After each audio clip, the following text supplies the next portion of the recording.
Thank you very much. It's an honor to be with you. Many things are happening that are exciting, very exciting for our country. And we're honored to welcome one of the most respected business leaders in the Middle East, indeed the world. He's a founder and chairman of Damac Properties, Hussein Sajwani, very respected gentleman. And I'm thrilled to announce today that Damac will be investing at least $20 billion over a very short period of time into the United States, and they may go double or even somewhat more than double that amount of money. It's a great thing, and I believe he will say that he's doing it because of the fact that he was very inspired by the election. They wouldn't do it without that election, I can tell you. A lot of people wouldn't. You saw last week where we have somebody who's going to go from $100 to $200 billion. And we have many other people, and we'll be bringing some of them out. Some of them like to do it somewhat more quietly, and some don't, and they feel so strongly about the country that they want to let people know about it. But it's an honor to have such a great investor investing in our country. The investment will support massive new data centers across the Midwest, the Sun Belt area, and also to keep America on the cutting edge of technology and artificial intelligence. He's very big into the data centers, and that's going to be a very hot item in the coming years, as you know, with AI. In particular, the first phase of the project will be in Texas, Arizona, Oklahoma, Louisiana, Ohio, Illinois, Michigan, and Indiana, those places. And Hussein, I'd love you to come up and say a few words. Thank you very much. Thank you. Thank you. Thank you, Mr. President. It's been amazing news for me and my family when he was elected in November. We've been waiting 4 years to increase our investments in U.S. to a very large amount of money. We are a company operating in more than 20 countries around the world. We have delivered more than 45,000 luxury units and another 45,000 in the pipeline. In data center, we are in 10 countries around the world, in Asia, Europe, and Middle East. And we're very, very excited now with his leadership and his open strategy and policy to encourage businesses to come to U.S. For the last 4 years, we've been waiting for this moment. And we're planning to invest $20 billion and even more than that if the opportunity in the market allow us. But at the moment, we're planning $20 billion in data center, catering for the AI and cloud business for the hyperscalers. Fantastic. Thank you, Mr. Great President. honor. Thank you very much. So nice. And that man knows what he's doing. He knows. So, Hussein, we're going to work with you and make sure everything goes smoothly. We have powers that haven't really been used in terms of environmental. If you invest over $1 billion in the United States, we're going to give expedited reviews to everybody because everyone's afraid they're going to come in and get caught in the quagmire, which is very prevalent in the United States, unfortunately, the quagmire of environmental and various other regulations and rules. And I made it a point of telling people if you invest $1 billion or more, and we'll do this for people with far less too, but we guarantee it. We're going to move them quickly through the environmental process. Sometimes people are held up 12, 13, 14, 15 years. I saw it with plants in Louisiana where I got it approved in literally a week.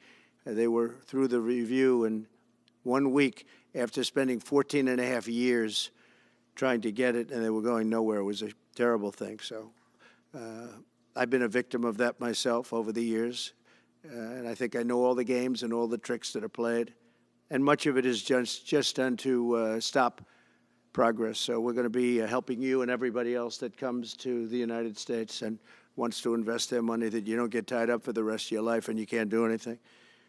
This commitment further underscores that many of the greatest business leaders on earth are seeing a very bright economic future for America since the election.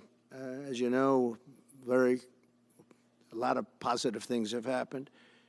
We are inheriting a difficult situation from the outgoing administration, and they're trying everything they can to make it more difficult. Inflation is continuing to rage, and interest rates are far too high.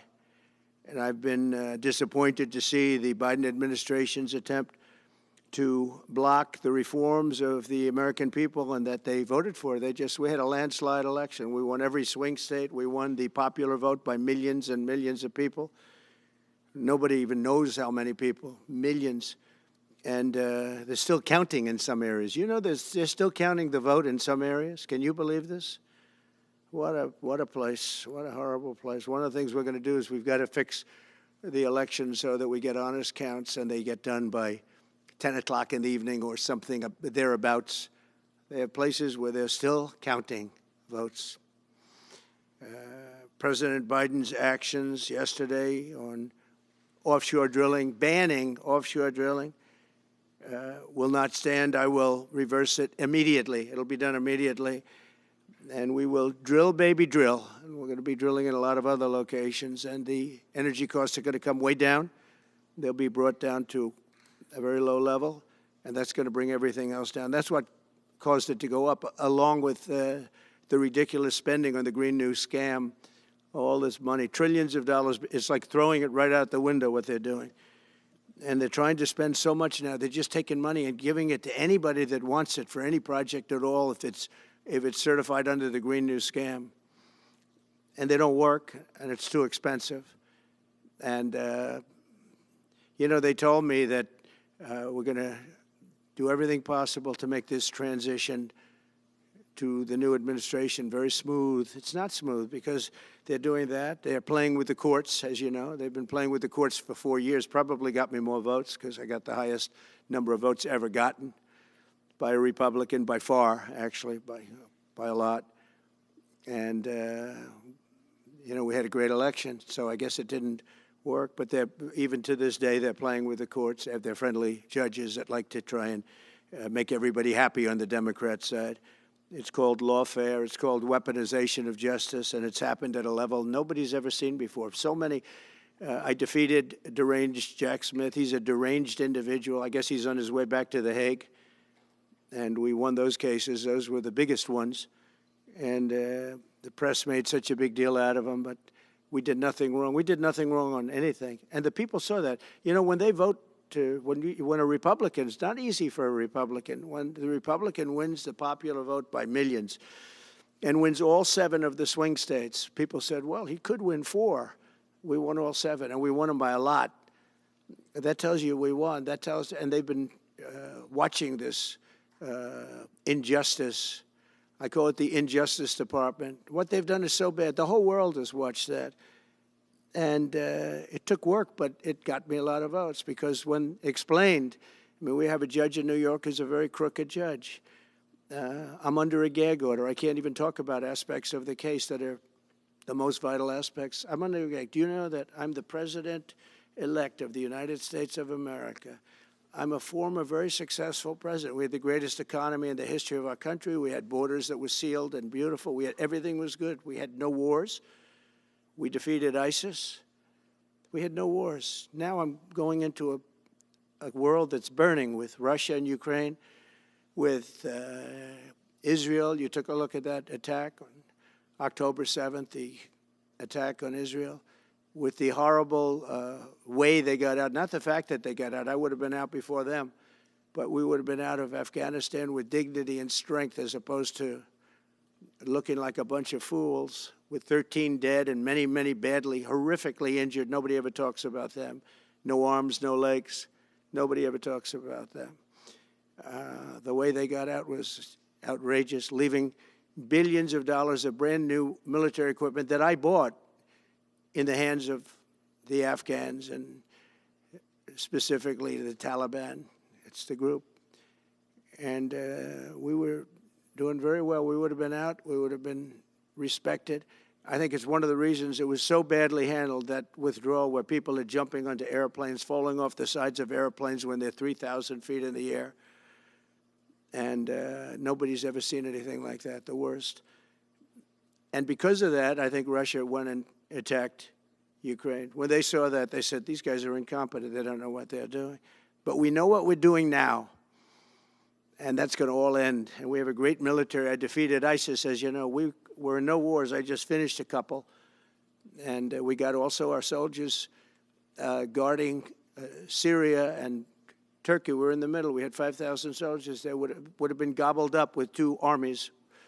We had one army, 300,000. We had another one, 500,000 or 600,000, getting ready. We had 5,000 people in the middle. I said to a general, how do 5,000 people do in that case? And the general just looked at me and said, not well, sir, not well. And I took them out. And you know what happened? Nothing. I got criticized. I saved 5,000 lives, actually. And we did a great job, and we're going to do an even better job because now we have a tremendous amount of experience. We have people that I can rely on. But the 625 million acres, people can't realize, that's like the whole ocean. Take an acre. You know, an acre, you have a house on a half an acre, on a quarter of an acre, or an acre. If you have an acre, you have a big deal. Now you multiply that by 625 million acres. It's like, feels like the whole ocean. And that's our strength, you know. People can say we manufacture, we don't manufacture. The thing we have oil and gas more than anybody in the world. We're going to have more of it, too. But they took away 625 million acres of offshore drilling. Nobody else does that. And they think they have it, but we'll put it back. I'm going to put it back on day one. I'm going to have it revoked on day one. We'll go immediately if we need to. I don't think we should have to go to the courts. But if we do have to go to the courts, you know, they try to be sneaky. They go in and they sign. Remember, this is a man that said he wants the transition to be smooth.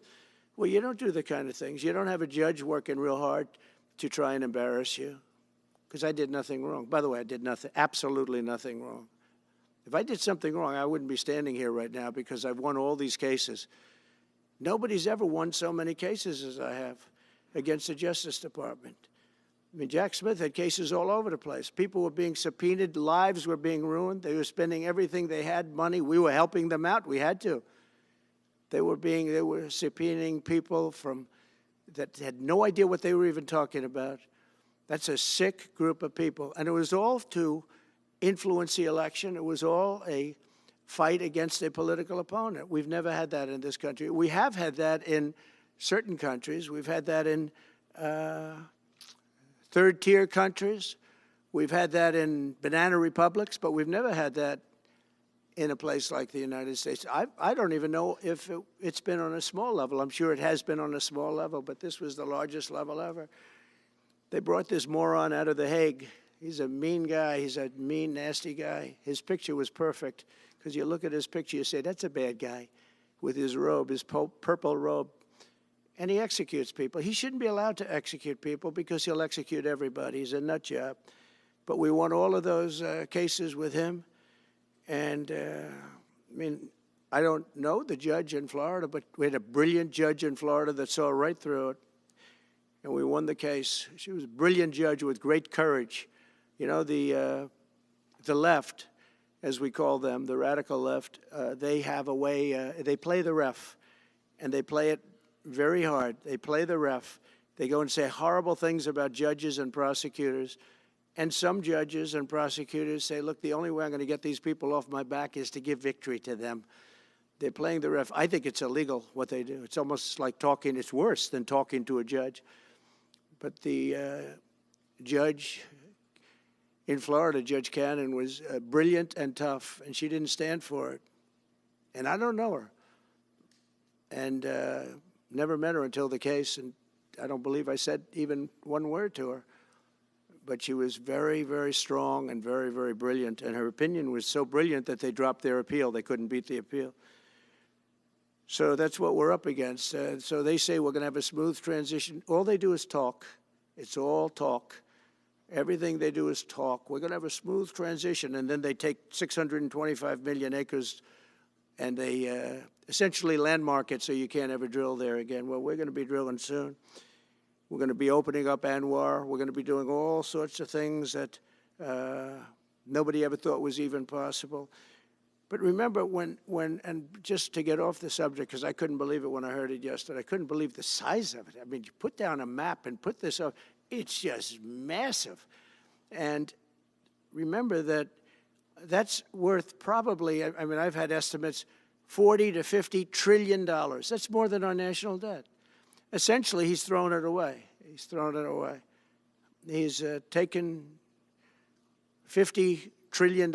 So if we owe $35 trillion, he's taken $50 trillion of value and thrown it right out the window. We can't do that. Nobody can do that. One other thing he did yesterday, which was in many ways worse, it's hard to believe it can be worse. He wants all gas heaters out of your homes and apartments. He wants them to be replaced by essentially electric heaters. I don't know what it is with electric. This guy loves electric. We're going to be ending the electric car mandate quickly, by the way. This guy loves electric. And we don't have enough electricity. And then we have AI where we need more. And he wants everybody to have an electric heater instead of a gas heater. Gas heater is much less expensive. The heat is much better. It's a much better heat. As the expression goes, you don't itch. Does anybody have a heater where you go and you're scratching? And that's what they want you to have. They don't want you to have gas where you don't have the problems of the electric. And the source is plentiful. They're much cheaper to operate. They're much better. They work much better. They look much better. 60% of homes and apartments have gas heaters. He wants them all removed quickly. These people are crazy. There's something wrong with them. There's something wrong with them. They also want to go back, and they have already started that, to when you buy a faucet, no water comes out because they want to preserve. Even in areas that have so much water, you don't know what to do. It's called rain. It comes down from heaven. And they want to do, no water comes out of the shower. It goes drip, drip, drip. So what happens, you're in the shower 10 times as long, you know. No water comes out of the faucet. You want to wash your hands. They want to go back to even stronger than what they have right now. As you know, I ended that policy. You can have all the water you want. Makes no difference. It comes weird, especially in certain areas. We have so much water, we don't know what to do with it. But these are all things. They want very, very little water to go into your dishwasher, almost none. And you know what people do? They just keep pressing, keep it going. They end up using more water. Likewise, washing machines. They want in your washing machine to have very little water coming out of the washing machine. So when you wash your clothing, you have to wash it 4 times instead of once. You end up using more water. We're a party of common sense, and things that I'm telling you now is really all about common sense. On January 20th, we'll turn the economy around very quickly, because right now when I think of our economy, I think about inflation. That's what we have. We have inflation, I believe, at a level that we never had before. There's never been anything like it. And over the next 4 years, the United States is going to take off like a rocket ship. But really, it's already doing it. If you take a look, just last month, SoftBank announced the $200 billion. I think it'll be 200. He said between 100, and I said, how about making it 200? And he sort of said yes, but let's say it's 100, but it might be 200, right, Brian?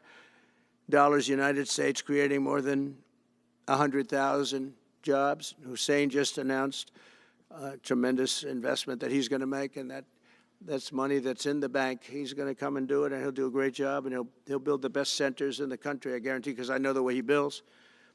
Since my election, the stock market has set records. The S&P 500 index has broken above 6,000 points for the first time ever, never even close. In a single month, small business optimism soared 41 points. It's not a 41. It went up 41 points. And that's the largest in the 39-year history of the group that does it. According to Gallup, the American people's confidence in the economy has just surged to the highest level in history. That's why I have a news conference like that. I take the greatest business leaders in the world. I say, hey, do you want to say you're going to invest the money? They're not looking for news conferences. They're saying, what am I doing here? They go in and they invest money, but it's good to know where the smartest business people in the world are investing, and they're investing in the United States. So we've done this all in 2 months of not being there. You know, we haven't been there. And It's pretty amazing, and we think we're going to do some really great things, really great things. We're being respected again all over the world. The Panama Canal is a disgrace, what took place at the Panama Canal. Jimmy Carter gave it to them for $1, and they were supposed to treat us well. I thought it was a terrible thing to do. It was the most expensive structure ever built in the history of our country, relatively. It would be the equivalent of substantially over $1 trillion today. We lost 38,000 people. Think of it, 38,000 people, they died from malaria, mosquitoes. They were unable to stop the mosquitoes. They paid people 5 times more to take the job. Many of those people died. We gave it away for $1. But the deal was that, they have to treat us fairly. They don't treat us fairly. They charge more for our ships than they charge for ships of other countries. They charge more for our Navy than they charge for navies of other countries.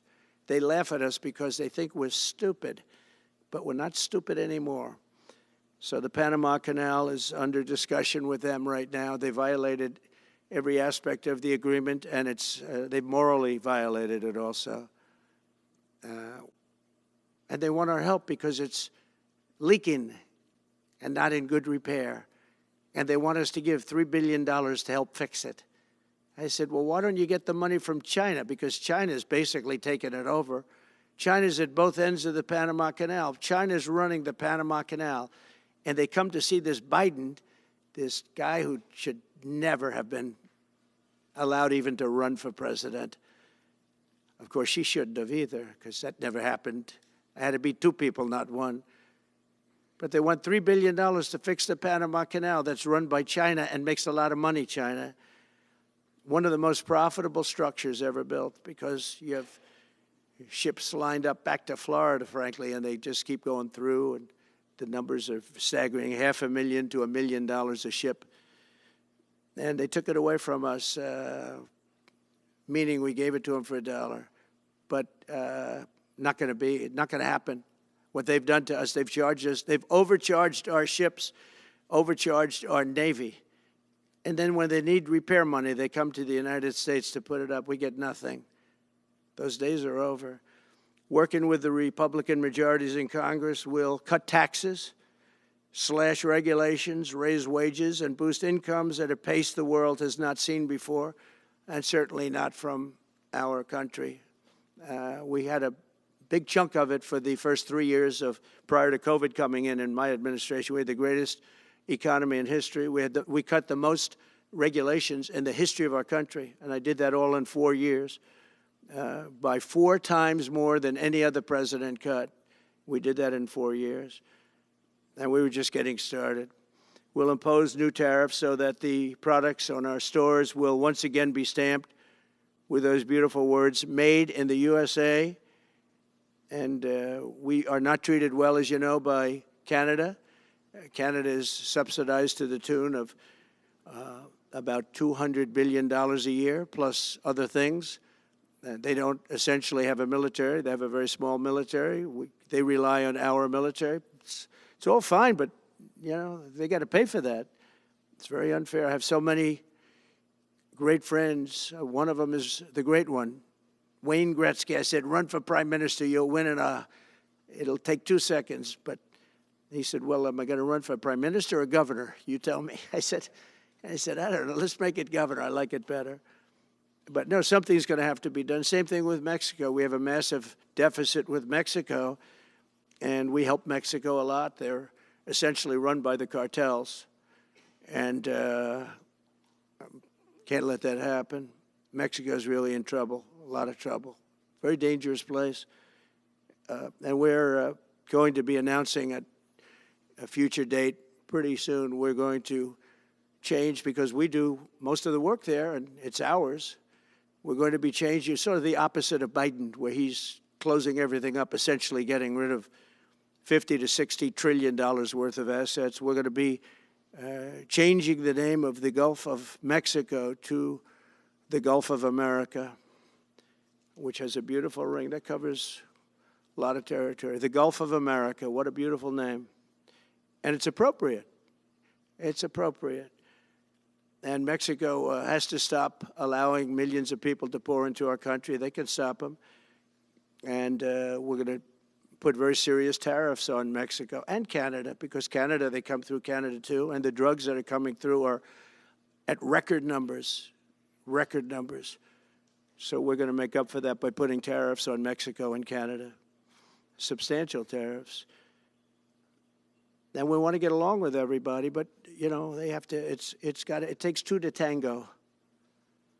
We're approaching the dawn of America's golden age. It's going to be a golden age for America. We have things that nobody else has. We have more natural resources. We have, number one, nobody knew that until I came along. I made us number one. We were number three.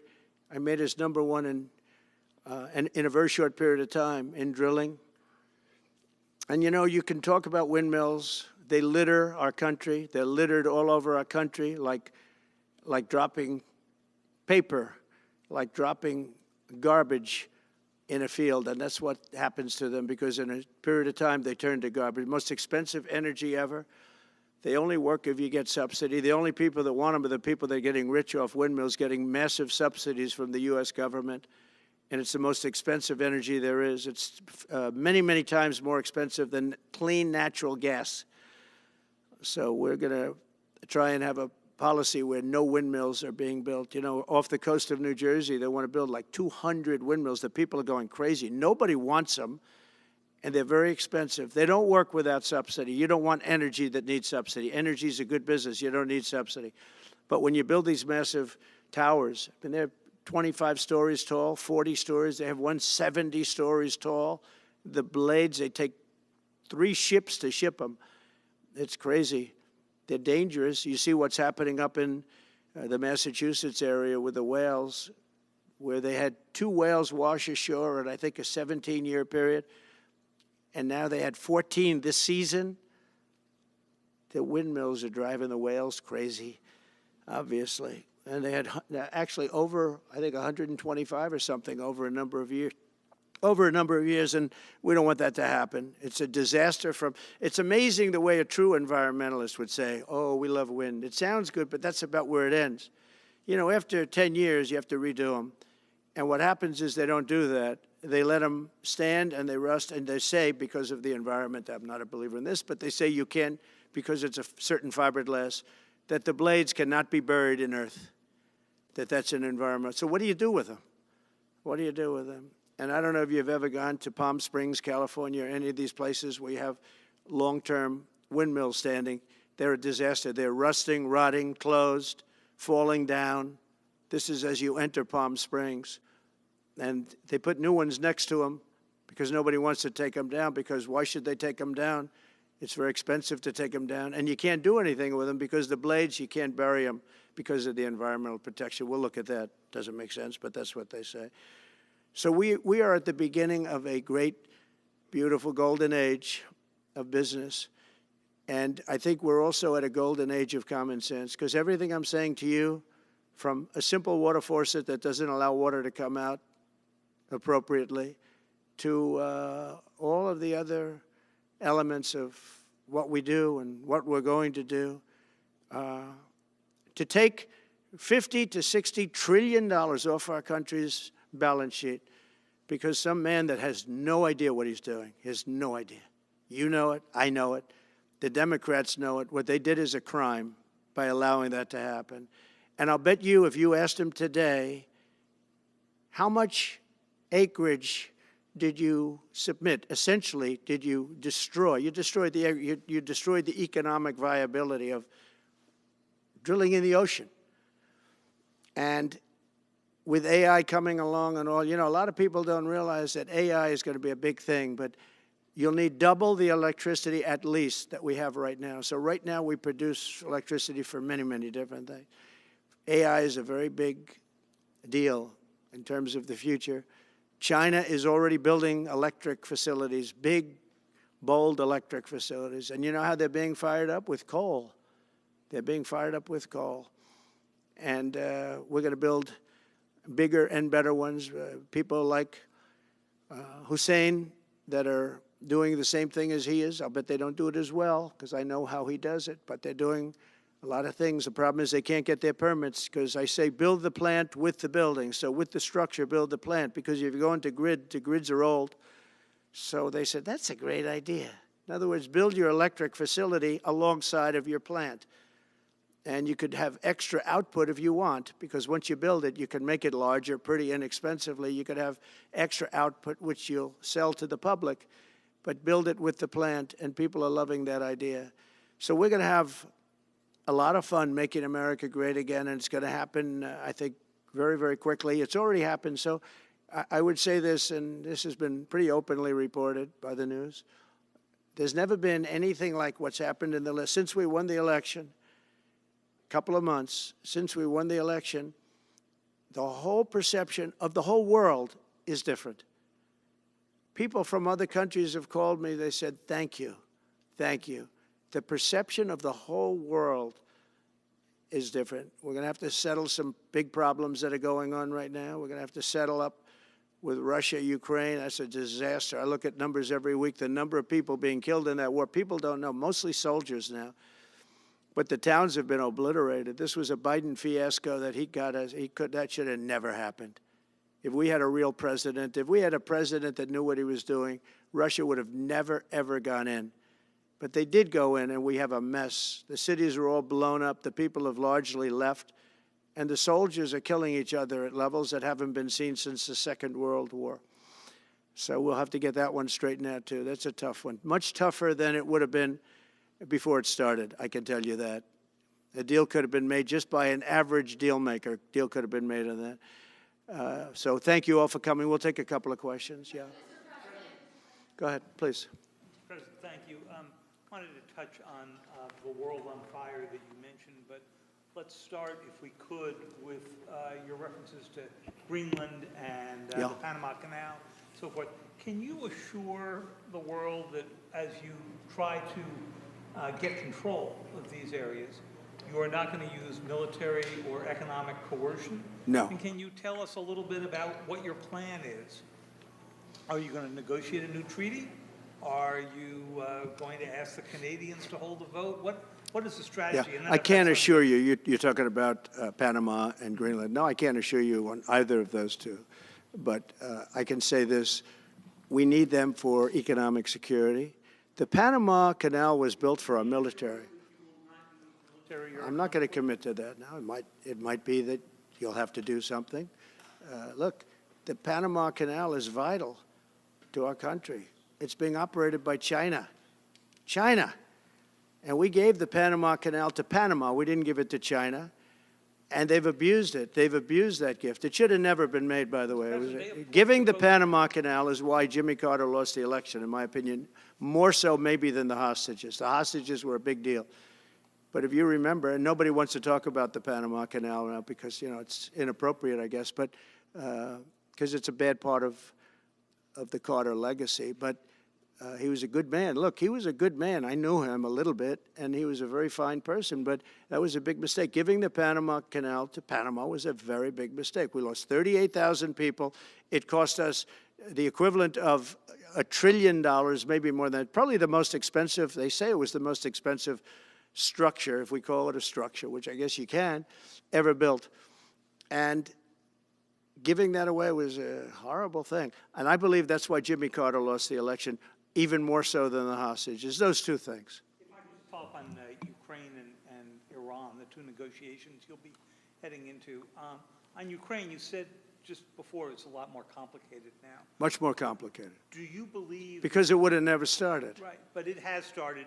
You've well, got not only started, the cities are largely knocked down. So you've got what you've got. At this point, to hold on to leverage in dealing with President Putin, would you make a commitment to the Ukrainians that you will keep supporting them during the negotiations? Well, I wouldn't tell you if that were the case. Would you make a commitment to provide a security guarantee if they do enter into an armistice or a ceasefire along the lines that the French and the Germans? So, you know, a big part of the problem was Russia for many, many years, long before Putin said you could never have NATO involved with Ukraine. Now, they've said that. That's been like written in stone. And somewhere along the line, Biden said, no, they should be able to join NATO. Well, then Russia has somebody right on their doorstep, and I could understand their feeling about that. But there were a lot of mistakes made in that negotiation. And when I heard the way that Biden was negotiating, I said, you're going to end up in a war. And it turned out to be a very bad war. And it could escalate. That war could escalate to be much worse than it is right now. They can never join NATO. Well, my view is that it was always understood. In fact, I believe that they had a deal, and then Biden broke it. They had a deal, which would have been a satisfactory deal to Ukraine and everybody else, but that Biden said, no, you have to be able to join NATO.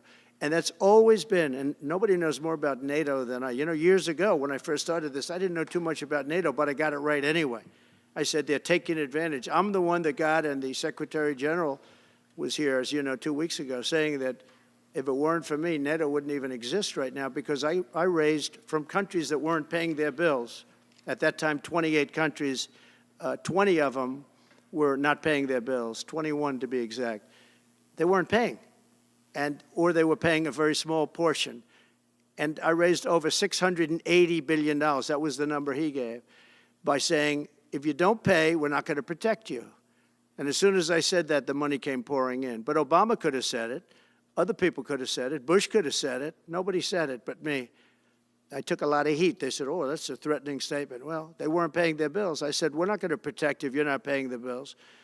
So in a true sense, I saved NATO, but NATO's taken advantage of us.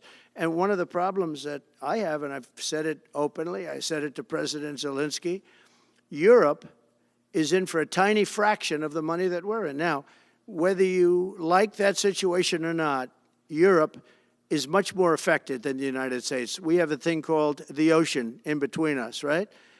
Why are we in for billions and billions of dollars more money than Europe? And, you know, they're a similar size, a little smaller, but they're a similar size economy as the United States when you add them up. And yet Europe is in for a small fraction of the number the United States is in. Now, Biden could have called them up during the term. That's what I did. I said, you have to pay your bills. And they all, one stood up. I won't say who. You'll probably have it, because the papers, the media hated to report on it. But a prime minister stood up from a country, you know, a famous meeting of 28 nations with no press, no anybody in the room. He stood up. He says, does that mean if we don't pay our bill, and at that point it was 2%, it should be 5%. It should be 5%, not 2%. But at that point it was 2%, but many people didn't pay. Some people didn't pay anything. But many people were way, including Germany. Germany was at less than 1%. You're going to press for 5%? Well, I think NATO should have 5%, yeah.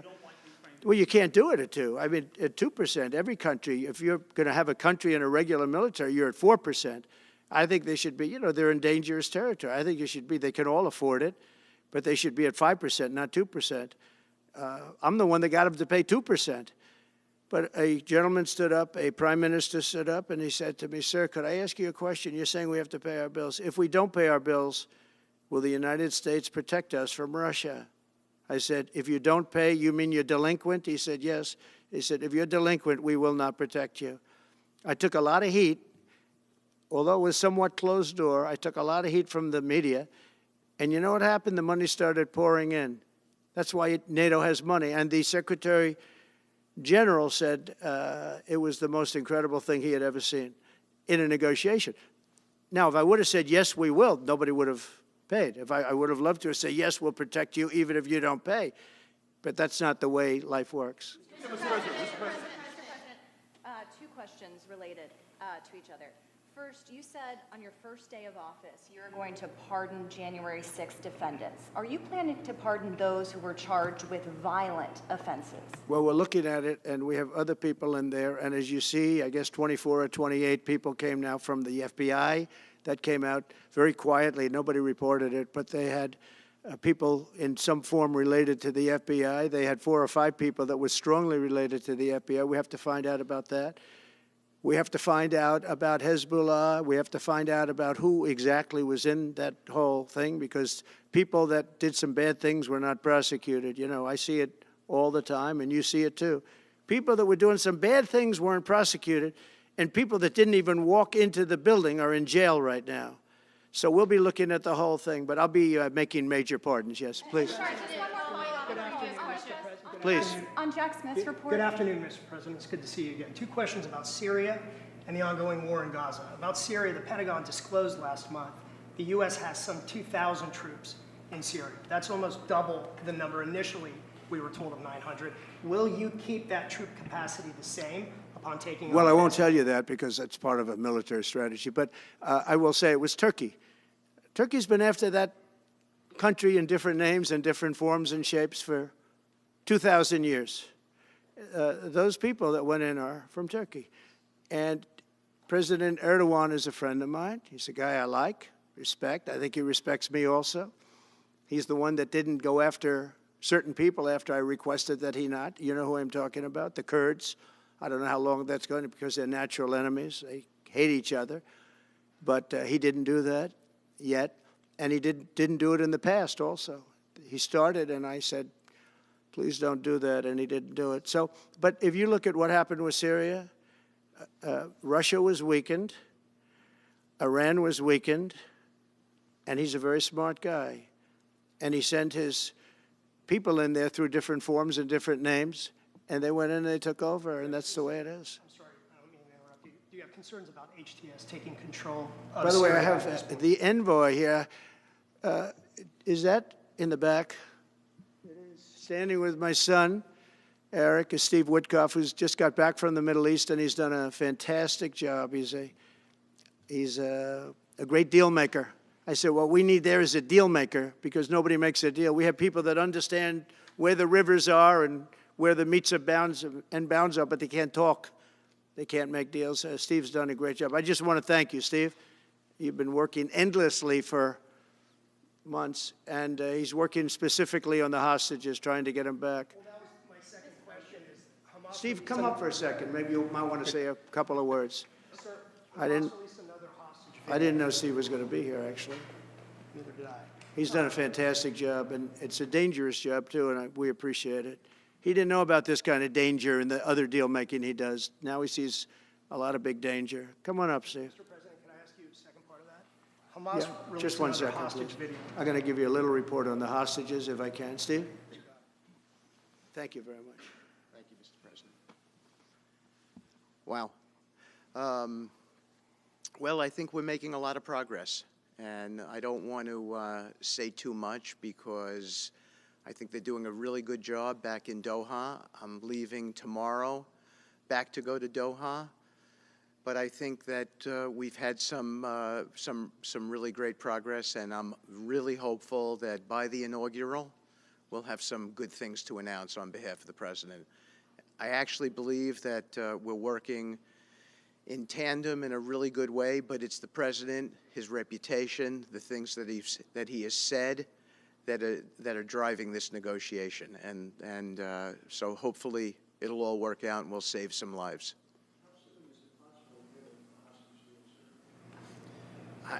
I believe we've been on the verge of it. I don't want to discuss sort of what's delayed it. There's no point to be negative in any way. But I think it's the President, his stature, what he said he expects, the red lines he's put out there, that's driving this negotiation. I'm going back probably either this evening or tomorrow night. Are you confident there'll be a deal before January 20th, or is that something that's likely to happen, if there's a deal even at all? And we've been hearing this now for the better part of... I know. since October 7th. I would say, They better be. right, I would say that the President is exasperated. I don't want to talk for him, but look, I don't know anyone who delegates better than President Trump. He gives us a lot of authority to speak on his behalf, and he exhorts us to speak emphatically. And emphatically means you better do this, because the alternative. Do you think they're waiting for President Trump to take office? No, I think they heard him loud and clear. Better get done by the inaugural. But when you say all hell will Before I be paid, take or all hell must be paid if they don't release the You know what that hostages. means, don't you? Well- Do I have to define it for you? Look, all No, I know hell you're not will gonna break out. telegraph If what- those hostages aren't back, I don't want to hurt your negotiation. If they're not back by the time I get into office, all hell will break out in the Middle East. And it will not be good for Hamas, and it will not be good, frankly, for anyone. All hell will break out. I don't have to say anymore, but that's what it is. And they should have given them back a long time. They should have never taken them. There should have never been the attack of October 7th. People forget that. But there was, and many people are killed. They're no longer hostages. I have people from Israel and others calling, begging me to get, we had also people there from the United States, just so you know. They're holding some so-called hostages from the U.S. But I've had mothers come to me and fathers crying, can I get the body of their son back? Can I get the body of their daughter back? That beautiful girl where they threw her in the car, pulled her by her ponytail and threw her in the car like she was a sack of potatoes. I said, what happened to her? Sir, she's dead. Like a 19, 20-year-old beautiful girl. And the way they treated her. And I just say it this very simply. Steve's got a job to do. He's a great guy, great negotiator, great person. They respect him over there already. It's what we needed over there. We have people that know everything about the Middle East, but they can't speak properly. They don't know. He's a great negotiator. That's what I needed. I could have sent that gentleman right over there, Hussein. He's a great negotiator. There are people, they're rare. Great negotiators are very rare, like a great surgeon. But we have the right person. But I tell this, I don't want to hurt the negotiation. If the deal isn't done before I take office, which is now going to be 2 weeks, all hell will break out in the Middle East. Okay? Thank you, Mr. President. You've done a great job. Thank you. Mr. President, more than 140 police officers were injured by rioters on January 6th. Will you pardon anyone who attacked a police officer? Well, the only one that was killed was a beautiful young lady named Ashley Babbitt. She was killed, and there was actually somebody else that was killed, also a MAGA person, but people don't give it 100% credibility. I'm going to find out about it, and we're going to find out. But Ashley Babbitt was killed. She was shot. She had never been shot. She was shot for no reason whatsoever. In fact, they say that she was trying to hold back the crowd, and the crowd was made up of a lot of different people, so we'll see. But I will tell you this, the person that was killed was Ashley Babbitt. The other thing is, when they talk, there was never charges of insurrection or anything like that. But if there were, this would be the only insurrection in history where people went in as insurrectionists with not one gun, okay? And let me tell you, the people that you're talking about have a lot of guns in their home for hunting and for shooting and for entertainment, a lot of good reasons. But there wasn't one gun that they found. And why didn't they find the bomber, the pipe bomber? They know who the pipe bomber is. The FBI knows who it is. The status of the FBI has gone down so far, and the status of the DOJ, or as I call it, the Department of Justice, it's the Department of Injustice, being laughed at all over the world. And hopefully with Pam Bondi and with Kash Patel and with other people that we're putting in, that will all come back. If you do a poll in the FBI, I guarantee I'm at like 90% with the agents of the FBI, but they have hurt that incredible place. Law enforcement, you think of the FBI, they raided this house. By the way, they could have told me, could I see this? I would have given them, I actually told them, come in anytime you want. You can see anything. They raided the house, and the case was dismissed. And now I'm in litigation. I'm suing them for doing that. And I feel so badly doing it. I'm the President of the United States, and I'm suing the United States. But I'm suing them for other things, too. The FBI has gone so, its reputation has been so horribly hurt. Between Comey, who is the worst, and all of the others, what's happened to the FBI is, and we're going to make it great again. We're going to make the FBI great again. We're going to make the Department of Justice fair and strong, but fair again, because all they did was attack me because I'm their political opponent, and that includes with local judges like Marshawn. You ought to find out. Ask them, why do I have a gag order where I'm not allowed to speak? Think of it. I'm the President of the United States, and I'm not allowed to speak. Why? because if I did speak, people would understand the scam. It's a scam.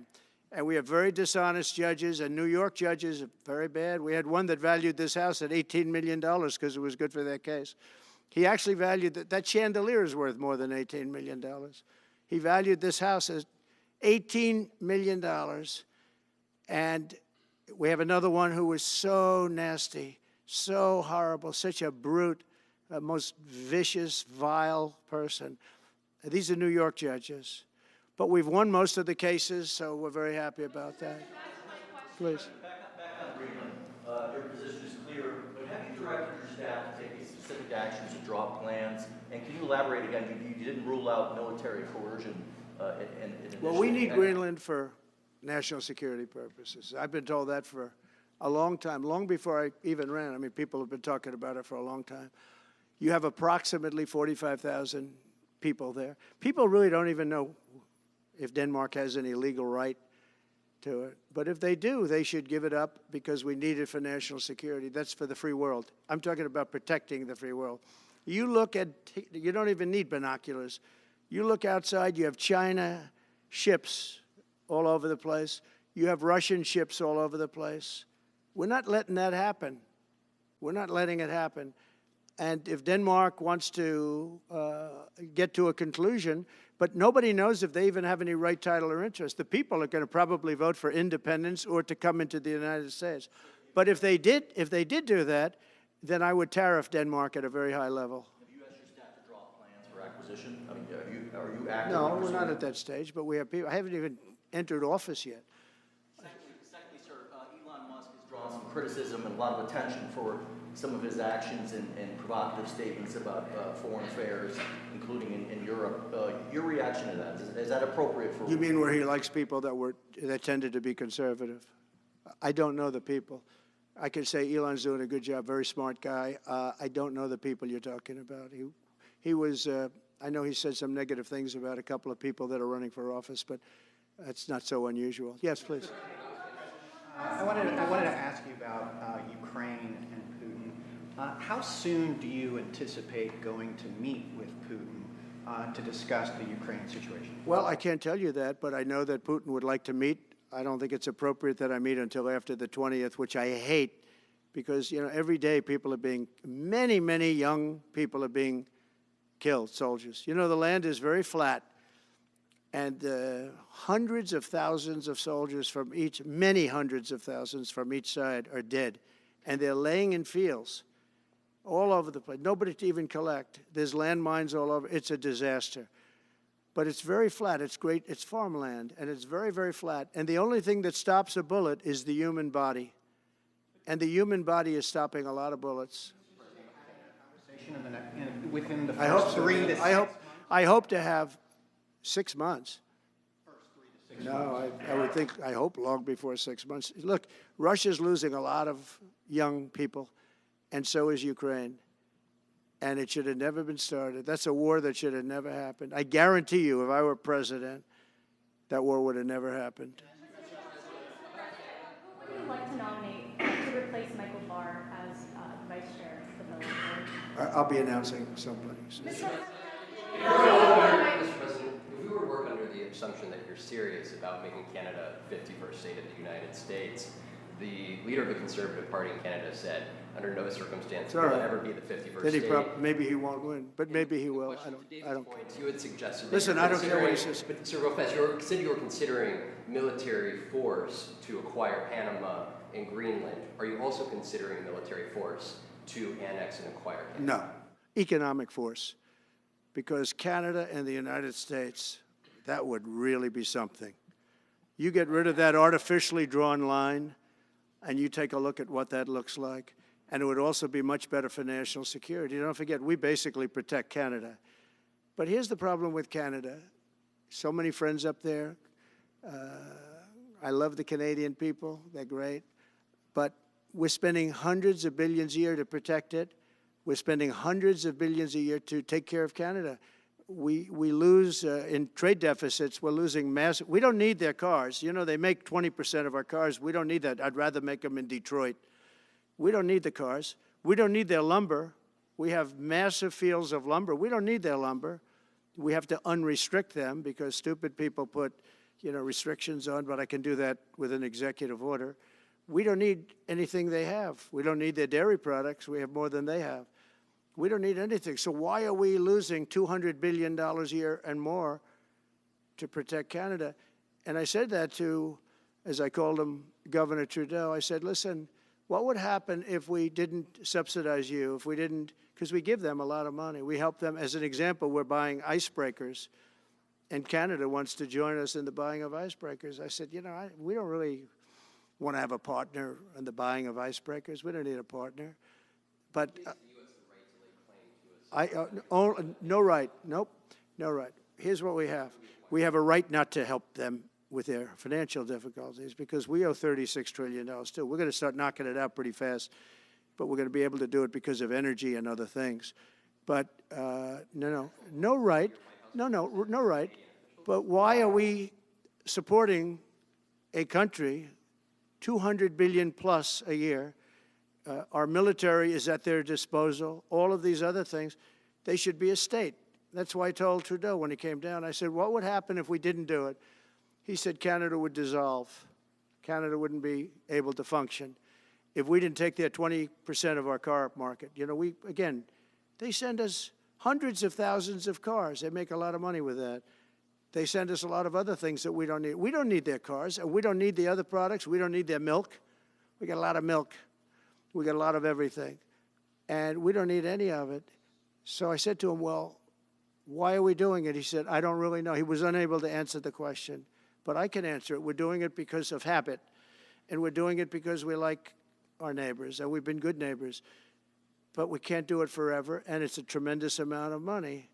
And why should we have a $200 billion deficit and add on to that many, many other things that we give them in terms of subsidy? And I said, that's okay to have if you're a state.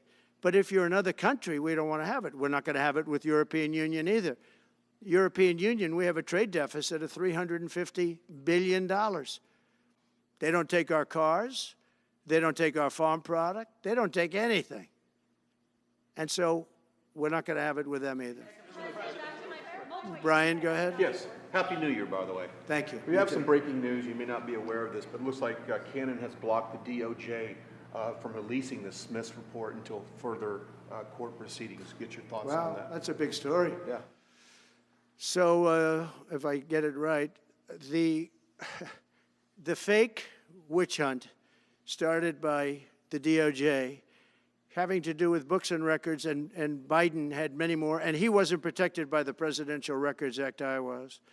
But all of that fake stuff that took the lives of people, I mean, literally destroyed people.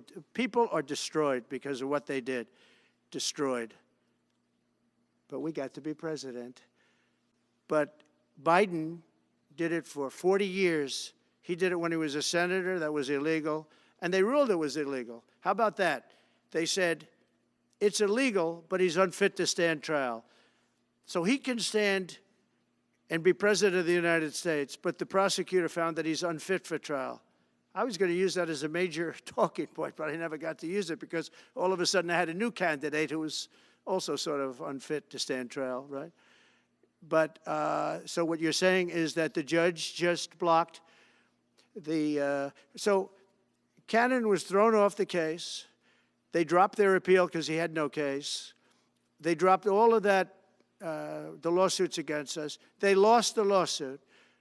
So this is deranged Jack Smith. So he dropped the lawsuits. He was told to by the DOJ because they had no lawsuit. They lost in court in front of a very strong and a very brilliant judge. They lost in court, and that pertained to other cases in other courts. So he wanted to do a report just before I take office, probably. So he'll do like a 500-page report, and it'll be a fake report just like the investigation was a fake investigation. And I said, well, wait a minute. This guy was thrown off in disgrace. In disgrace. He's going back to The Hague or wherever they're going to send him. In disgrace. Because he failed so badly.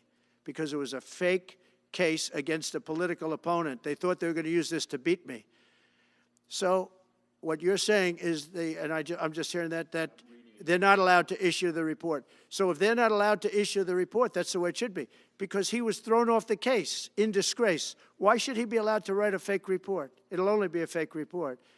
That's great news. Yeah. Good. And if I can just follow up real quickly, you want to comment, many Americans are angry that we're sending millions of dollars every month to the Taliban. Do you anticipate? It's not even believable. Billions of dollars, not millions, billions. We pay billions of dollars to essentially the Taliban, Afghanistan. And that's given by Biden. That's the same man that took away $50 to $60 trillion worth of value from the United States. Think of it. Probably our most valuable asset. Took away our most valuable asset. This can't be allowed to happen. We are now a nation of common sense. When he does that, 625 million acres, this can't be allowed to happen. Thank you for the information. Yes, sir. Most other people probably knew about it, but they wouldn't have told me, right? Mr. President, on the campaign trail, you vowed to bring down the prices at grocery stores very fast. Yeah, we won't but do it then you fast. recently told Time Magazine that bringing down prices would be very hard. So what can the American people expect when you get into office? It's always When hard to can they bring go down the prices grocery when bill somebody and else has screwed something up like they did. But we'll bring them down. We'll get them down. Energy is going to bring down prices. We're going to have a lot of energy, and energy is what brought it up. Energy and their bad spending is what brought it up, and energy is going to bring it down. We're going to have prices down. I think you're going to see some pretty drastic price reductions. As an example, food, bacon, ham, apples, everything has gone through the roof. It's one of the reasons I won. So as you know, I said it, inflation was one of the reasons I won, but I think the biggest reason I won was the fact that they are allowing prisoners to come into our country. They released their prisoners, their murderers. Thousands of murderers are now walking around the streets of our cities and farmland all over. Murders, people that have killed. Many, 32% have killed more than one person. They released them from their jails, their prisons, and their mental institutions and insane asylums into our country. I believe that's the reason we got such a large vote. All right, maybe one or two more questions. Yeah, please, go ahead. Go ahead, you go. Sir, can you, President Carter is laying in state today in Washington. You had some harsh words for him about the Panama Canal. Is there any disconnect there? Do you feel a little bit bad about doing that on this day? No, I liked him as a man. I disagreed with his policy. So, hey, he thought giving away the Panama Canal was a good thing. I think it cost him the election. That and the hostages. I actually think that was a bigger factor because that's a deal that just should not have been made. But again, this was a question that was asked of me. I didn't bring it up. I didn't want to bring up the Panama Canal because of Jimmy Carter's death. But people don't bring it up. But, you know, you and other people have asked me about it. No, it's a deal that I was very strongly against. I was a young guy when this took place. But just why would we spend all of that money, lose 38,000 people to malaria, the mosquito? They were dying. It was horrible what was happening. They paid them 4 times more than they would make in the United States, but they knew they were going to go over there and die. And they died in the jungles of malaria. There was nothing we could do to stop it. 38,000, and then we gave it away for $1. About getting your agenda through Congress, you appeared to open the door in your radio interview yesterday for 2 bill approaches. It's still your preference for one big, beautiful bill, as you have said. Well, I like one big, beautiful bill, and I always have, I always will. But if 2 is more certain, it does go a little bit quicker because you can do the immigration stuff early. Now, you have to understand, for immigration and for the wall, we won the case on the wall. You know, they tried to sell the wall for 5 cents on the dollar, by the way. And we had, fortunately, a judge that stopped that. But they were already discarding the wall. And 5 cents on the dollar. And you know what they were doing? They were calling us up and saying, we'll sell it back to you at 200 cents. In other words, double what we paid for it. So they were going to buy it from this guy for 5 cents on the dollar. They were making deals. And fortunately, we had a very smart judge that stopped it cold. I think he called for an investigation, too, and he should. But think of it. They were selling the wall that was exactly the wall that the Border Patrol wanted. That was designed by them. Steel, concrete, rebar, exactly as they want. Very, very heavy steel, very powerful steel, hard to cut. Very, very heavy, 7,000-pound concrete, which is a very strong concrete. Everything was top of the line. Very expensive. Would be double what we paid for it then, 6 years ago. But let me just tell you, they were selling it for 5 cents on the dollar to people, and those people were calling us, asking us to pay them 200 cents because it's a good deal because we can have it immediately. And you know what immediately is? Just leave it in place. No, the papers haven't written that, though. That deal is like all the other things that these people do. These people either hate our country or they're very stupid. And I don't believe they're stupid because nobody can cheat on elections like they cheat and be stupid. They either hate our country or they're stupid. So remember what I said, because nobody wants to report it. They were selling the wall for 5 cents on the dollar and trying to resell it back to us for 200 cents or less, but for 200 cents on the dollar. That's a nice return. Meta announced that it will stop putting fact checks on posts on its website. And Meta said today it would stop putting fact checks on its website and instead allow community to fact check. Well, I watched their news conference, and I thought it was a very good news conference. I think they've come a long way. Meta, Facebook. I think they've come a long way. I watched it. The man was very impressive. I watched it. Actually, I watched it on Fox. I'm not allowed to say that. Say it? Do you think he's directly responding to the threats that you have made to him in the past with these Probably. issues? Yeah, probably. The last time you were here, you were asked a question about the U.S. possibly launching a preemptive strike on Iran. You said you wouldn't answer that question. On who? Obviously, on Iran. The U.S. launching a preemptive strike on Iran's nuclear facilities. And I said I don't talk about it. It's a military strategy. But it is a legitimate question. It's something that it's not really, because only a stupid person would answer it. Look, it's a military strategy, and I'm not answering your questions on military strategy. All right, one more. Brian, go ahead. Brian. Could you give us a preview of what you might be talking to leaders of Congress who are expected to come here in the next couple of days? And you've got a very supportive Congress behind you. Yeah, they're great. So we have a wonderful Republican Congress. We have a leader that I have a lot of confidence in. I think he's going to be, hopefully, a great leader, a great speaker. And we have a leader, by the way, in the Senate I think has been great. John Thune has been doing a fantastic job. But it goes through the House first. And the question is whether or not we do the 2 bills or 1 bill. And, you know, look, I can live either way. I like the idea of the 1 big bill, but I can live either way. But they'll be coming down. The senators also will be coming down. And then ultimately we'll be meeting in the White House in a few weeks. But right now this is the winter season. You know, they sort of call this the winter White House. It was built, I don't know if you know this, Marjorie Meriwether Post and E.F. Hutton built this. It was the greatest of all the estates in our country. And I saved it, and I got a lot of credit for saving it. Most of these big, great houses have been knocked down in Palm Beach, just about all of them, actually. And they, you know, you'd build 10 mansions on one site, but we saved it. But this was built as the Southern White House, and she gave it to the government. And, by the way, Jimmy Carter gave it back. He said it's too expensive for the United States. So I didn't realize that. Real quick, I was just told. Actually, Jimmy Carter, Nixon was through Watergate. He came down. Nixon came here once, and he thought it was incredible. But he had a thing called Watergate, if anybody remembers that. And so he had other things on his mind, to put it mildly. And Jimmy Carter felt that it was too extravagant for the country. So fortunately for me, he gave it back to the foundation, and I bought it from the foundation. President, on reconciliation, some Republicans saying in trade for a massive bill that you and they share the interest in, they want to see big spending cuts. Do you agree with that? And what would I'm okay with spending cuts. I like spending cuts. Just I'm on the record for spending cuts. And the debt ceiling was given to us. It shouldn't have been, but it was put in our lap. And what I want in terms of debt ceiling isn't the ceiling. I just don't want to see a default. That's all I want. I never talked about spending more money necessarily than all I want to see is no default, because nobody knows what would happen if there was a default. It could be 1929 and it could be nothing. But that was put into our lap, and it shouldn't have been, but it was, and so we'll handle it. But debt ceiling is not about raising a lot of money. It's really just about extending it. I just want to see an extension. On immigration, how much can you do by executive order? Are you planning to do on executive order when it comes to immigration?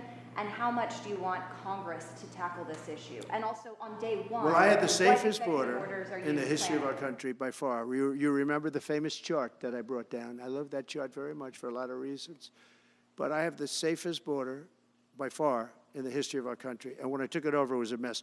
Nothing like it is now. This is 10 times worse. I got elected because of the border the first time, and I think I got elected largely because of the border the third time. And the second time I did equally well. Well, not as well as the last time, but I did very well. And I will say, this was too big to rig. You know the expression? Too big to rig. They couldn't do it. They tried, but they couldn't do it. I didn't get very much from Congress at all. I just said that we're being invaded, and I took the money out of the military. Much of the wall, I built over 500 miles of wall. Much of that wall was built through money that I put into the military. We took it out because we couldn't get things from Congress in those days, and we took it out. And that wall was built largely with money coming from the military. So, very simple. I went to the military, I said, our country is being invaded by very similar, nothing like what's invading our country now. They weren't releasing prisons into our country, and they weren't releasing mental institutions in, but some bad dudes were coming in, right? And I said, our country is being invaded. And I took that money largely from the military. I was sued 9 times by the Democrats in Congress, and I won all those suits. And we ended up building 571 miles of wall. Once that wall was built, they start going around it. So we're going to add another 200. That would have been up in 3 weeks. And then we had a very unfortunate election result. And they said, we don't want to put it up. We'll sell it. And they started selling it for 5 cents on the dollar. What a second. So we'll do this again. I just want to thank everybody very much. I'm just telling you, this will be the golden age of America. This is the golden age of America. We're going to have a great country again. We're a country right now under siege. We have so many different problems, and nobody respects us overseas, but now they do. The Italian prime minister, as you know, came here the other night, just flew in and flew out. She wanted to see me. And great respect is being shown when I went to the cathedral in France. Great respect was shown by the prime minister, the president, by everybody. France was, and by the way, I have to say they did a great job in the cathedral. But great respect is being shown to our country again. And we have a great country, but we have to run it properly. It's going to be run properly. We want to get back those hostages for Israel and for us. You know, we do have people that are hostages being held. And I'll just say it again. If this deal's not done with the people representing our nation, by the time I get to office, all hell is going to break out. Thank you very much.